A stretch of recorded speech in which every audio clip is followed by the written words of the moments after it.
Hello everyone, good morning. Welcome to online classes. Today I am going to discuss about the Transfer of Property Act. It's an important subject as it is required in the practice. TP Act, it is the Transfer of Property Act 1882. There are totally 137 sections under the TP Act. First we have to know what is property law. Property law is an important branch of the civil law. That is, TP Act 1882 deals with the transfer of immovable properties. That is, transfer inter vivas.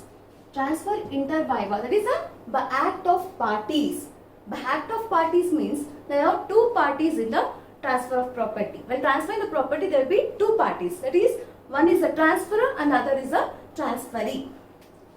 Transfer is a person who transfers a property, who is having the bundle of rights in the over the property, and he transfers his property to the transferee, the other party. Both must be existent at the time of the transfer.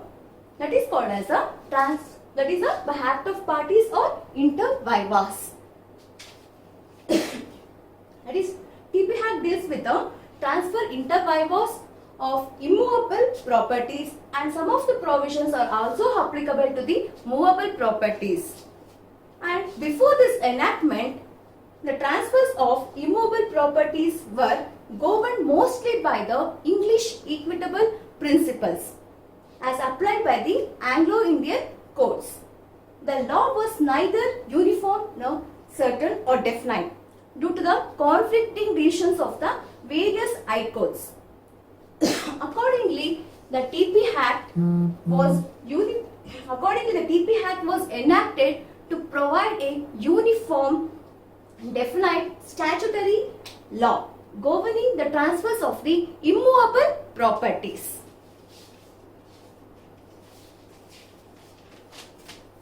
Under TP Act, there are totally 137 sections, and here that is from sections 5 to 37 of the TP Act, which applicable to transfer of property, whether it is movable or immovable. It applies to both movable or immovable from sections 5 to 37 of the TP Act.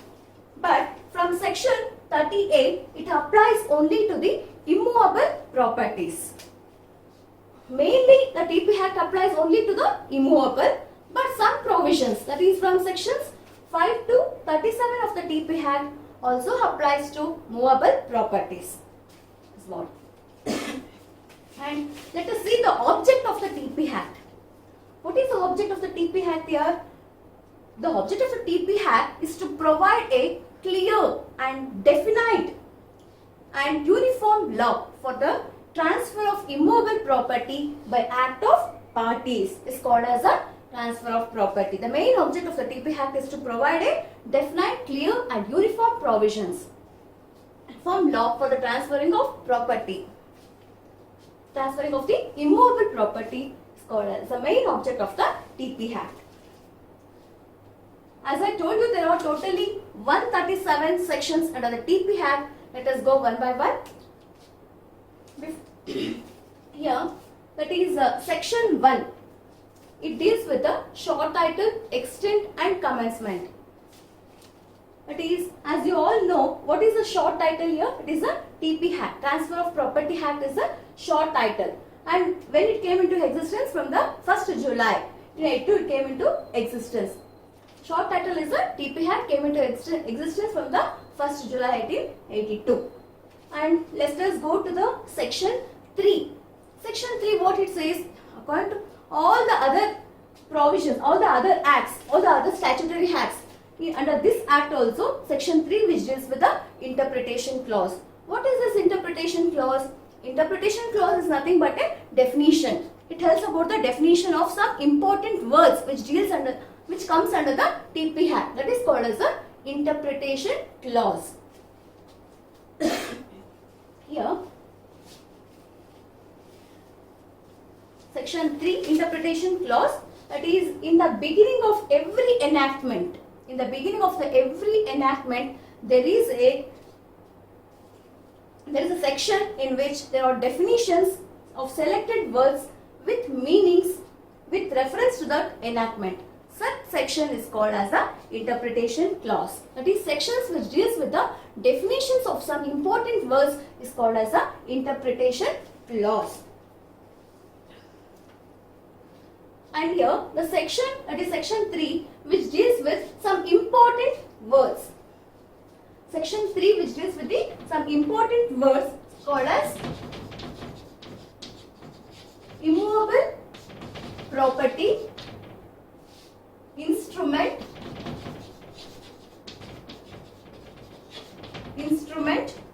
attested,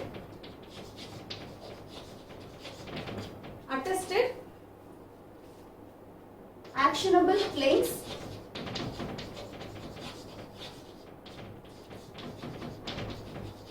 these are the important words or definitions which are dealt under the TP Act. That is, immovable property, instrument, what is the meaning of instrument, what is the meaning of attested, actionable claim. These are the important definitions which are dealt under the section 3 of the TP Act. It is under interpretation clause. Here, section 3 defines what is immovable property. It does not define clearly what is immovable property under section 3. It says that under immovable property in section 3, a definition of immovable property is neither clear nor complete. It simply says that immovable property excludes standing timber, growing crops and grass. Here, section 3 of the that is the interpretation clause which deals with the immovable property. What it says here, immovable property means immovable property excludes standing timber, growing crops and grass. But it is not given the proper clear meaning what immovable property means. So we have to refer the other statutory acts for the definition of the immovable property. That is the Registration Act, as well as the Registration Act we have to refer, as well as the General Clause Act we have to refer for the definition of the immovable property.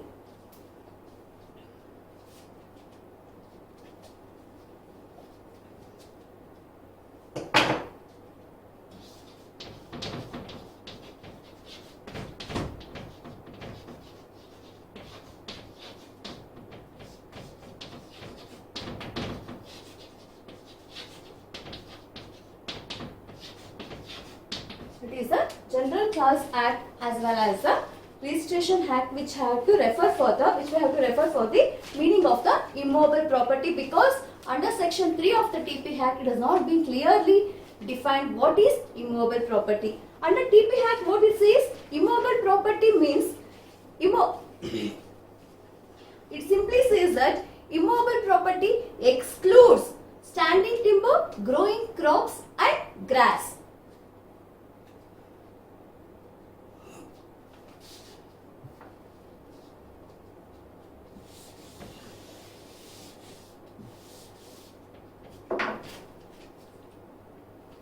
Here, section 3 explains immovable property. What it says, immovable property, under section 3 it explains immovable property excludes standing timber,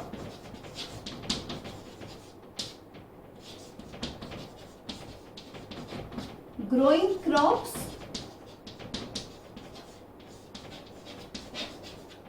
and grass. This is what which is explained under section 3 of the TP Act. What it says here, section 3, immovable property, it does not define what is immovable property. It says that immovable property excludes standing timber, growing crops and grass. Means these three, it is a standing timber, growing crops and grass, they comes under the immovable property. They comes under these are the movable properties. These are the movable properties, because here section 3 does not clearly define what is immobile. It simply says that immobile property excludes standing timber, growing crops and grass. Means these three comes under the movable properties. is not clear about what it includes under the immobile property. So, okay, in any act, it may be in any act, if the meaning of any word is not given clearly, the meaning of that word may be found in the General Clauses Act 1987. General Clause Act 1987 and as well as the Registration Act. Under these two acts, we can refer the meaning of the words. In any act, if the meaning of the word is not given properly, at that time, we can refer the General Clause Act or General Clause Act 1897. It is given under that. That is under section 3 subclause 25.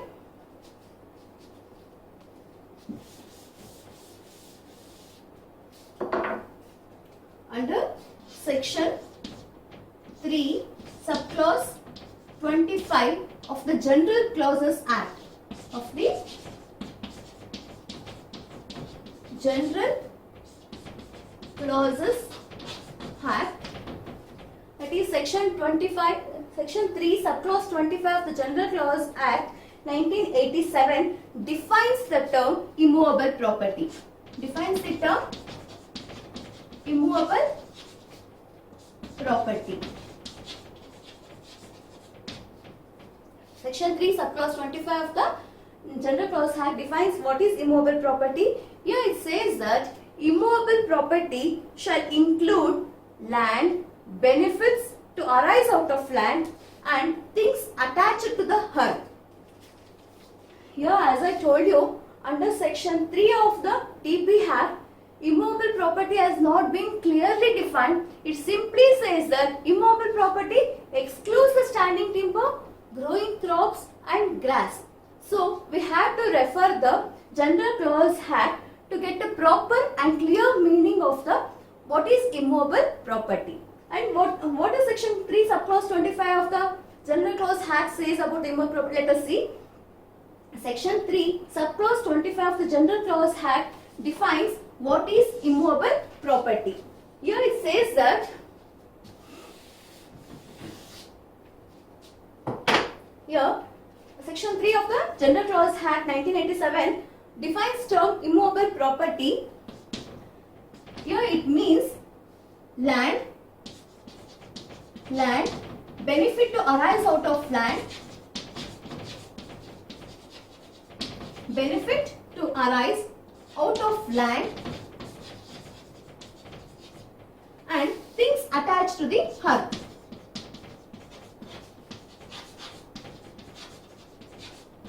And the things attached to the earth. This is the meaning which has been given under section 3 subclause 25 of the General Clauses Act. What is section 3 subclause 25 of General Clause Act defines? Here it defines what is immovable property. Here immovable property means land, any land that is surface of the earth, and benefit to arise out of the land. That is whatever the benefit, that is a person gets the benefit from the land, that is from surface of the earth. That is called as a benefit to arise out of the land. And the things attached to the earth, it is a tree.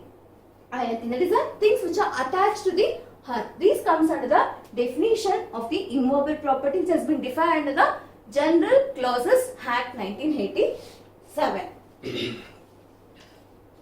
This definition is applicable to the Transfer of Property Act. But this definition is also not complete. Under section 3 of the TP Act, it defines immovable property. There also the definition is not complete and clear. So we refer the General Clause Act for the meaning of the immovable property. There also the meaning of the immovable property is not clear. So this definition is also not complete. The expression things attached to the earth is not defined in the General Clause Act. Here it defines land, benefit to arise out of land and things attached to the earth. But here also under General Clause Act, here the things attached to the earth is not being clearly defined under the General Clause Act. But the things attached to the earth has been clearly defined under section 3 of the TP Act itself. So here for the meaning of the things attached to the earth, we have to refer the section 3 of the TP Act. Okay. Next is registration 1908.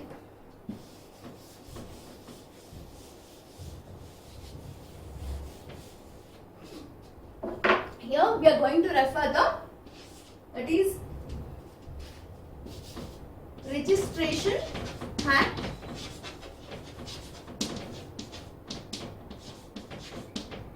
1908. Registration Act 1908 defines immobile property. Here Registration Act 1908 also defines what is immobile property. Also defines what is immobile property. Here it says Registration Act also defines immobile property. Your immobile property shall include land, buildings. It includes land, buildings, hereditary allowances,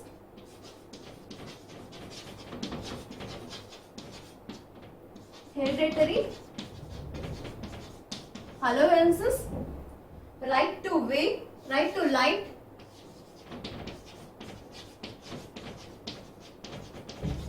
right to way, right to light.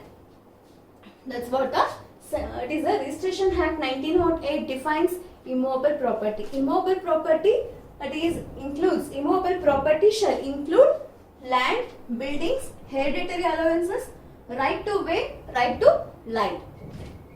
Now it is clear that what is immobile property from the TP Act, from the definition which is given under the TP Act, and as well as from the definition which is given under the General Clause Act as well as the Registration Act.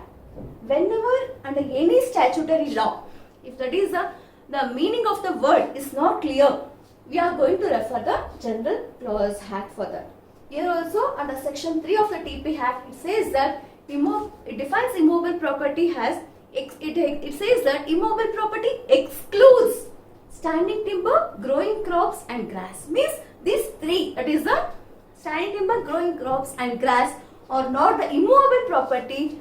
That is they are the movable properties. Then what is immobile property? So we have to refer the General Clause Act. What it says here, what it defines? It defines immobile property. That is, immobile property includes land, benefit to arise out of land, and things attached to the earth. That's what it is defined under the General Clause Act about the immobile property. And then it is also not clear here, that is the things attached to earth has not been clearly defined under the TP Act.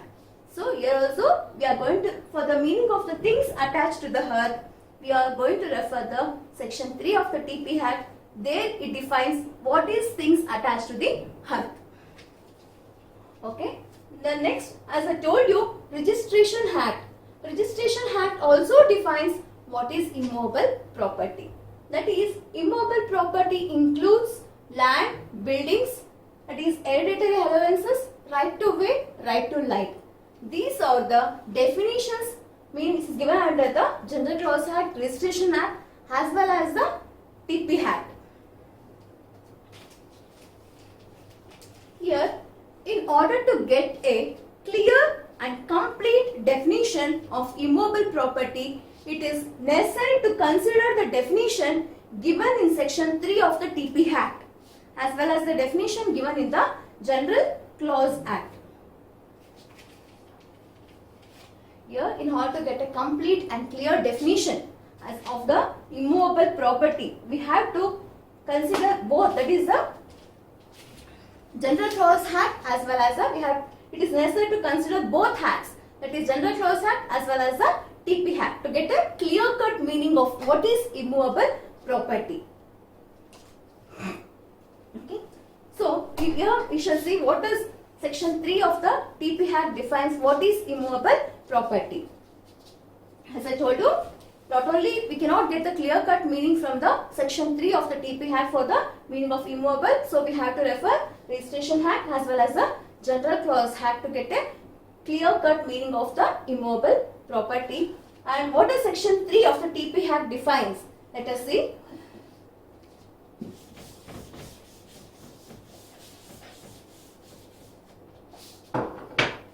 Here, Section 3 says that immobile property includes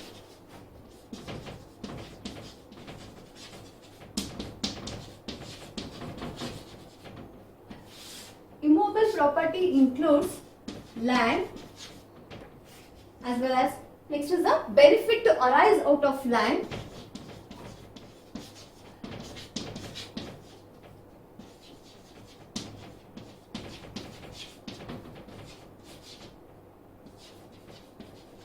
Benefit to arise out of land. The third one is the things which are attached to the hearth.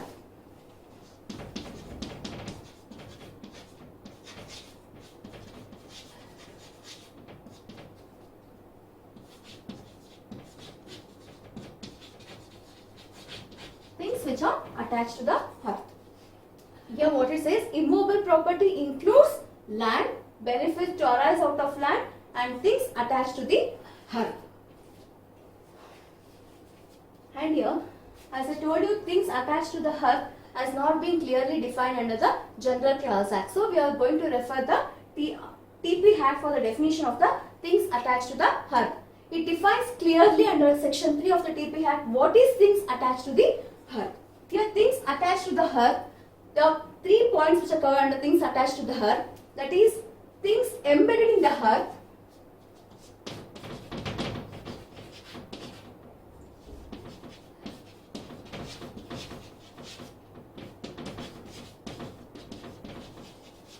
things which are embedded in the hearth and things attached to what is so embedded in the hearth.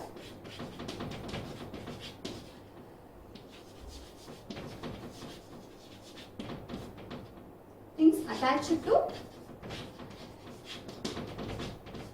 what is so embedded in the hearth.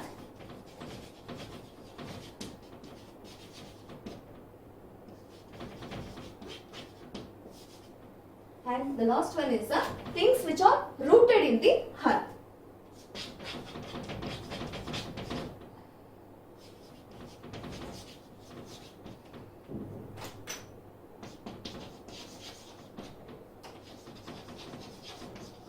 Things which are rooted in the hearth. As I told you, immobile property includes the land, benefit to arise out of land and things attached to the hearth. Under things attached to the hearth, it has been classified into 3 types. That is, one is the things which are embedded in the hearth, things attached to what is so embedded in the hearth, and things which are rooted in the hearth. Let me explain one by one here what does immobile property includes. The first one is the land. Land means it is the surface of the hearth. It includes everything upon the surface of the land. Under the surface of the land, above the surface of the land and upon the surface of the land. Here, land means surface of the hearth. It includes everything upon the surface of land or above the surface of the land or under the surface of the land. That is what land means. Next we are going to the second point, that is benefit to arise out of the land. That is benefit which a person gets from the land is also an immobile property. Whatever the benefits which the person gets from the land, it also comes under the immobile property. For example, a piece of land is an immobile property. Because if any right is exercised by a person upon that land, that right becomes intangible, immobile property. And one more example, right of a tenant to live in his house of his landlord is an immobile property of the tenant. These are the 2 examples for the benefit to arise out of the land. Whatever the benefits which the person gets from the land is also an immobile property. And the third point, that is the things attached to the hearth. That is, this has been separately defined under Section 3 of the TP Act. what is this things attached to the earth? Things attached to the earth means the 3 points which are covered under things attached to the earth, as I told you earlier. Things attached to the earth means things embedded in the earth, and things attached to what is so embedded in the earth, and things which are rooted in the earth. Let us see one by one. The first one is things embedded in the earth, means that is the things which are fixed permanently in the earth and become part of the land is called as the things embedded in the earth. Yeah, things embedded in the earth, as I told you, the things which are permanently fixed in the earth and which becomes part of the land is called as the things embedded in the earth. Fine, I'll give you the example for this. House, buildings, walls are all immobile properties which are the things embedded in the earth. Okay, the examples are house, buildings, walls. Next, second point. Things which are attached to what is so embedded in the earth. Example, that is doors, window or attached to walls for permanent enjoyment of the property. That is called as the things attached to what is so embedded in the earth. The last one is the things which are rooted in the earth. Things which are rooted in the earth also comes under the immobile property. Which are the things which are rooted in the earth? That is the trees, plants or shrubs, herbs which grown on land. They are rooted in the earth, or immobile properties. This is the meaning of the immobile properties. Now we got a clear-cut meaning of what is immobile property. Here, as I told you, section 3 of the TP Act does not define properly or clearly what is immobile property. It just says that immobile property excludes standing timber, growing crops and grass. Means what?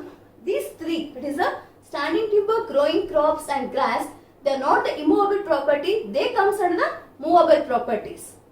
So what is immobile property? There is no clear meaning which is given under section 3. So we have to refer the General Clause Act as well as the Registration Act for the proper clear-cut meaning of the immobile property. And here, immobile property which is defined, it says that immobile property includes land, benefit to arise out of land and things attached to the earth. Here, there is an exception to the general rule also, that is standing timber, growing crops and grass, though rooted in the earth, though they are rooted in the earth, but they comes under the movable properties. Standing timber is also rooted in the earth. Crops or grass, they are rooted in the earth, but they do not come under the immobile properties. They come under the movable properties. Let us see one by one what is standing timber, growing crops and grass.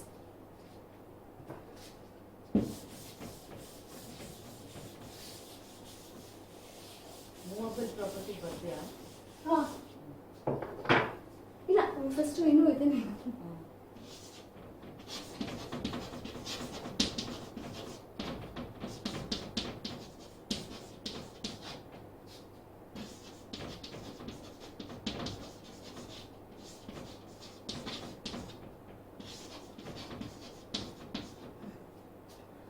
As I told you, section 3 of the TP Act it says that it defines immobile property. It says that immobile property excludes standing timber, growing crops and grass. It does not, TP Act does not define what is immobile property. It just says that it excludes standing timber, growing crops and grass. Means these three are the movable properties.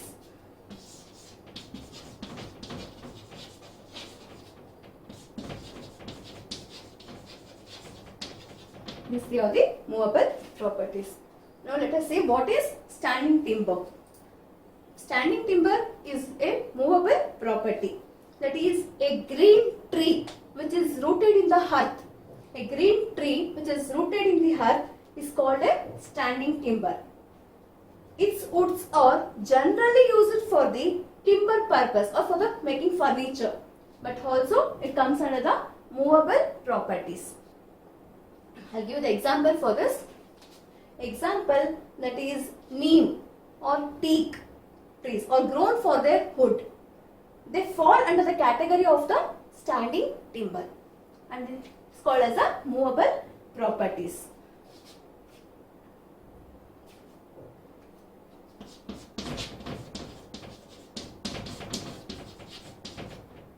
It is a neem or teak trees or grown for their wood. They fall under the category of the standing timber, so they are called as the movable. Next is the growing crops. Here the growing crops are considered as movable properties.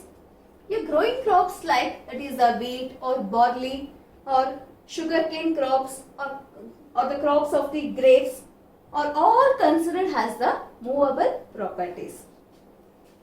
Growing crops are considered as a movable property. There is an example, as I told you, growing crops like the barley or wheat, sugarcane crops or crops of the grapes are all considered as the movable properties.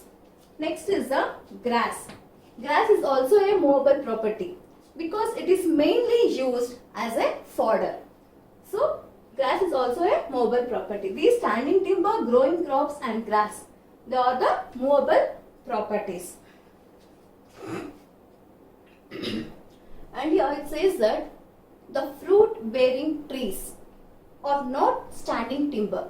Whatever the trees which gives the fruits, that is the fruit bearing trees, are not standing timber, means they are the immovable properties. Only the fruits will be cut down. So they do not come under the movable properties.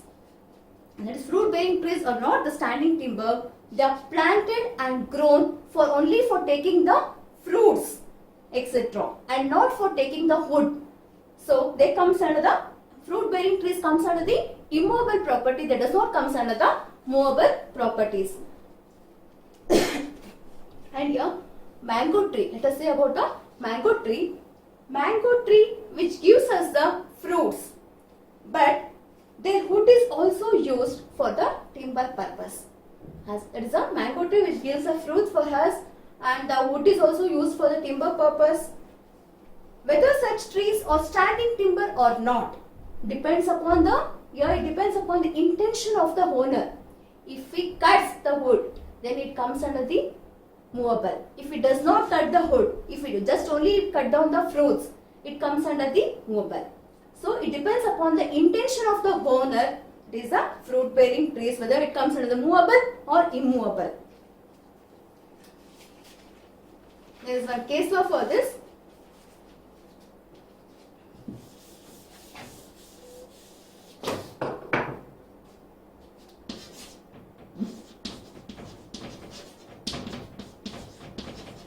Shanti Bai versus State of Bombay.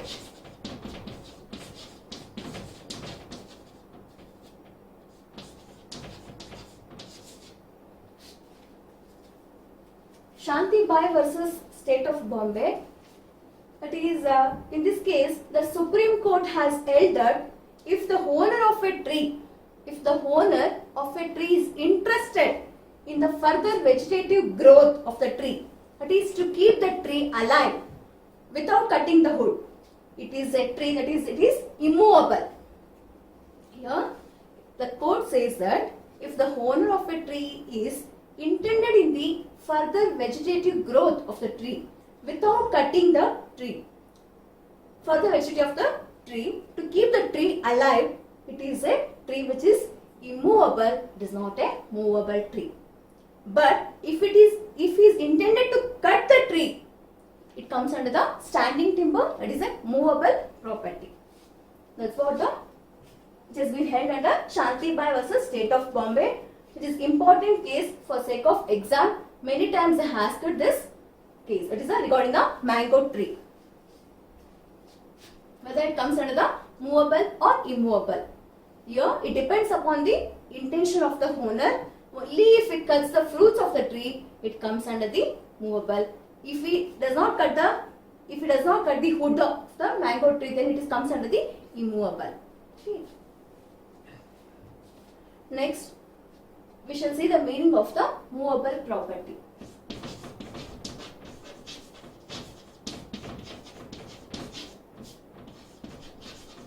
movable property. Here it says that a property which is not immovable is movable. It simply says that the property which is not immovable is movable. Means movable property has not been defined in the TP Act. Here movable property has not been defined in the TP Act, and General Clause Act 1997 we have to refer. Here also it is the Registration Act 1908 we have to refer, and the properties which are not immovable are called as a movable properties. India, which are the movable properties here? As I told you, it is the standing timber, growing crops and grass. They comes under the movable properties. Here, section 3 of the TP Act, it is a Transfer of Property Act, excludes standing timber, growing crops and grass from the definition of the immovable property. Here, section 3 of the TP Act, as I told you earlier, it does not define what is immovable property. It simply says that immovable property excludes standing timber, growing crops and grass. Then it comes under the movable property. And general, as I told you, there is a General Clause Act 1897 defines movable property as General Clause Act defines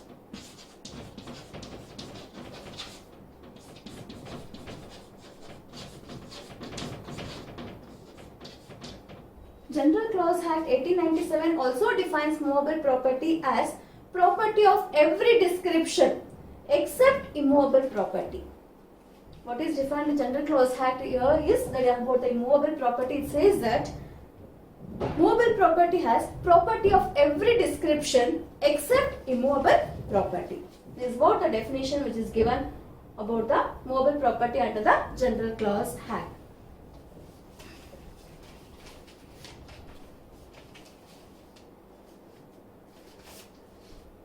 And here, transfer of property. Transfer of property has been divided into two types. That is, by act of how the property can be transferred by two ways.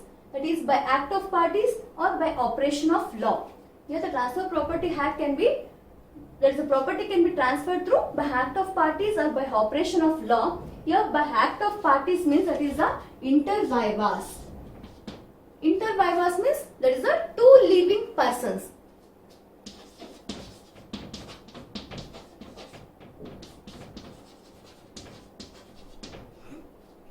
Here, always the transfer property means always the immovable property itself. It is dealt only under the immovable property. There is no movable property which is dealt. But some sections which both deals under movable as well as the immovable property. Here, the transfer of the property, it is a act of parties means it must be always inter vivas. Inter vivas means two living persons. There are two parties under the Transfer of Property Act. One is the transferor and the other is the transferee. That is, the transfer is a person who is having the bundle of rights, absolute right over the property. He transfers his property to the other person. That is, a transferee is called as a transfer. The person who buys the property from the transfer is called as a transferee. These are the two parties, transferor and transferee. They are called as the inter vivas because they are the two living persons. Here, the property will be transferred between two living persons. They must be in existence at the date of the transfer. At the time of the transfer, the date of the transfer, it is the two parties must also be in existence. That is called as the inter vivas. It is the act of parties. And let us see what is by operation of law. Here, by operation of law means here the parties are not, the transferor is not in existence. So the Transfer Property Act does not apply to operation of law. Here the TP Act applies only to the by act of parties and does not apply for the by operation of law. Here by operation of law means transfer by operation of law, that is testamentary transfers. Testamentary transfers means that is, for example, by will or by inheritance where the person is not in existence.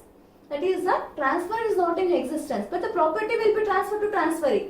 So here the by operation of law does not apply to the transfer of property. Transfer of property applies only to the by act of parties. That is, both parties must be in existence at the date of the transfer. If one party is not in existence, there is no, the TP Act does not apply. That is the by act of operation of law. It's, as I told you, it is a testamentary transfers, that is inheritance or will. That is transfer of property under will or inheritance or by order of the court is a transfer by operation of law. That is transferring of the property under inheritance or under will or by the order of the court is not by act of parties, is by the order of the court. It is not a transfer under the TP Act. It is not a transfer under the TP Act, not a transfer by act of parties. Because in such transfer, the transferor is not a living person and transfer take place automatically. So, here the TP Act applies only to the act of parties and not by operation of law.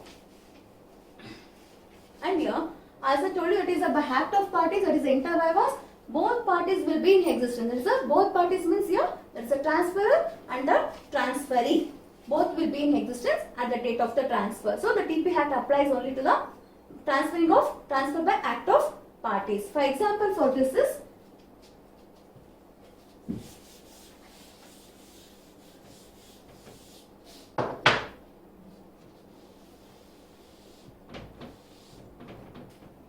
as I told you, that is a transfer by act of parties, that is inter vivas, two living persons. As I told you, the two parties, that is the transferor and the transferee. Transfer and transferee both must be in existence at the date of the transfer. And here the example for this is sale, gift. Sale, gift, these are the examples for the inter vivas. Under sale or gift, the both parties will be in existence, the transfer and the transferee. It is a transfer take place by the act of the parties, not by operation of law here. And transfer and transferee both must be living persons on the date of sale or on the date of the gift. This is called as a by act of parties. And as I told you, by operation of law, the example is the will, inheritance, or order of the court. By operation of law, that is an example by inheritance or will. It's a transfer of property under will or inheritance or by order of the court. That is called as a transfer by operation of law, not by transfer of act of parties. Not the transfer which is made by the act of parties, not by the transfer. It will be by the order of the court, which the transfer take place from one person to another. So it is not a transfer. So the operation of law is not a transfer. Only the act of parties is a transfer. Today I am going to explain what is instrument, attested, notice, as well as the actionable claim. We shall, first of all, before that, we shall know what is the importance of the transfer of property, of the nature of property. That is, properties, as we all know, properties may be movable or immovable, or tangible or intangible. You know what is movable property and what is immovable property. Yesterday I explained you what is movable and immovable properties. That is what it says at TP Act, that is immovable properties. It does not explain clearly what is immovable. It just says that immovable property excludes standing timber, growing crops and grass. Means they comes under the movable properties. This three, that is a standing timber, growing crops and grass, they comes under the movable properties. And what is immovable then? Immovable properties are the land, benefit to arise out of the land, the things which are attached to the earth. They are the immovable properties. Okay. Then we shall come to the importance of the nature of property. As I told you, properties may be movable, immovable, tangible or intangible. That is, the TP Act says that the TP Act lays specific rules of procedure for the transfer of different kinds of properties. That is, movable properties may be transferred through delivery of possession. How the movable properties can be transferred? It is a table, chair or anything, etc. How it can be transferred? Movable properties. It can be transferred through delivery of possession. If I am having the possession of the table or chair, I am going to deliver it. How I am going to deliver? By the delivery of possession, I am going to deliver. There is no need of writing and registered. I can deliver the possession to the transfer. That is, it is a movable property. Here under movable properties, writing and registration is not essential. Only the delivery of possession will be done under movable properties. But immovable properties are required to be transferred generally through written and registered document. How the immovable property can be transferred? It can be transferred only through the written and registered document. It must be in writing and it must be registered. Then only the immovable property can be transferred. This is the importance of the transferring of the